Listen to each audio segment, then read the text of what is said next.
We're joined today by Elinor Ginzler, Senior Vice President of Livable Communities from AARP. And Elinor, thank you for joining us at today's symposium. I wanted to ask you a few follow-up questions about transportation and older adults. Great. And part of your presentation was on where we're living and how we live and how we're going to get around. Mm-hmm. Do you ever see a time when the 50-plus might, shall we say, break the bonds and beyond rural and suburban America, where I think you said a very high percentage of people live? Yeah, over 50% of the 65-plus, so these are the old, are currently living in a suburban environment.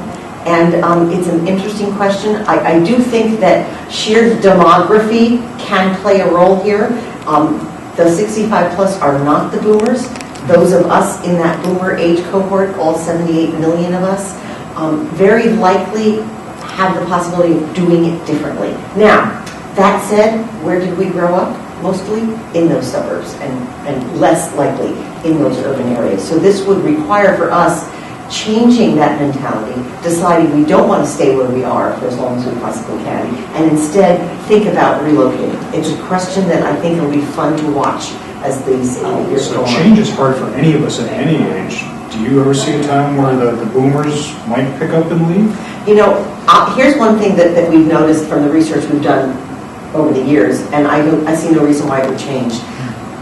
While people mostly stay where they are, when they move, it is essentially for the same reason that they stay, and it is family and friends. Bigger driver than climate, bigger driver than even other accoutrements like on a golf course. So peer pressure is not just for teenagers anymore. Exactly. So that could be the trigger. That's one of the problems with aging in place, whether it's in rural, suburban America, is that quite often transit either does not exist at all, mm-hmm. or it does not serve at the level that facilitates our lifestyle. Mm-hmm. Do you have any examples of where transit, either in an urban area or a suburban area, you think has adopted some innovations that other regions could emulate? You know, I do think we can look to the other side of the country in Portland, Oregon. And we actually at AARP, when we were working on some policy around transit-oriented development, we actually did a trip there, took the volunteers who serve on our National Policy Council to go out there and speak with folks who put into place the transit-oriented development system that they have there.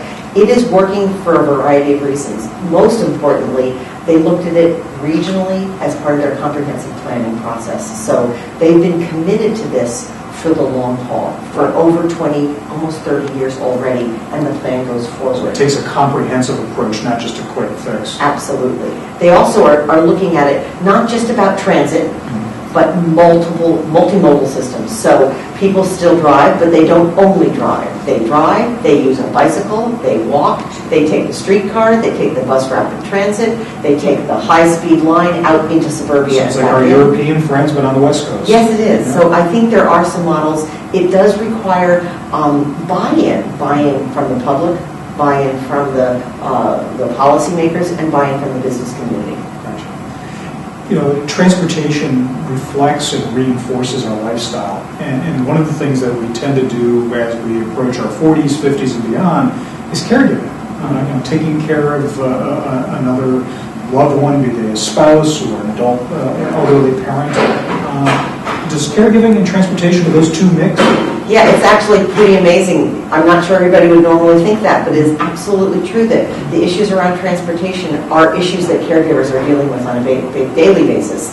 So AARP's research shows that there are 44 million people in the United States today taking care of somebody who's 50 years of age and older. Even more taking care of people across the lifespan, but 70% of the care that's provided by family and friends is provided to somebody who's older.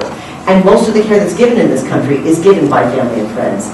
These caregivers have reported to us that the number one thing they want help with, that they need assistance with, that would improve their lives, is transportation services. It's interesting because the same AARP data that's been reinforced by Gallup Healthway's Well-Being Index data is that anywhere from 18 hours to 21 hours a week are provided to caregiving by these 40-plus million. Yeah, these people essentially have a part-time job, and in many cases it is a part-time job on top of their full-time job, because most caregivers are in the workplace.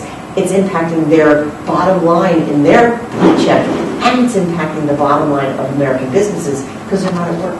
So this is a productivity issue as much as a personal issue. It is where the P's come together. It's policy, it's personal, and it's productivity. That's great.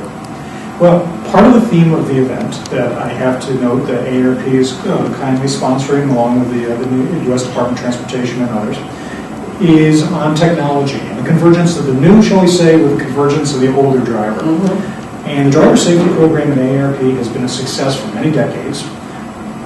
Is it adapting and changing to the new face of the car, let alone the aging face of the driver? You know, AARP's driver safety program is over 30 years old, you're right, and absolutely adapts in a variety of ways. So course curriculum changes over time.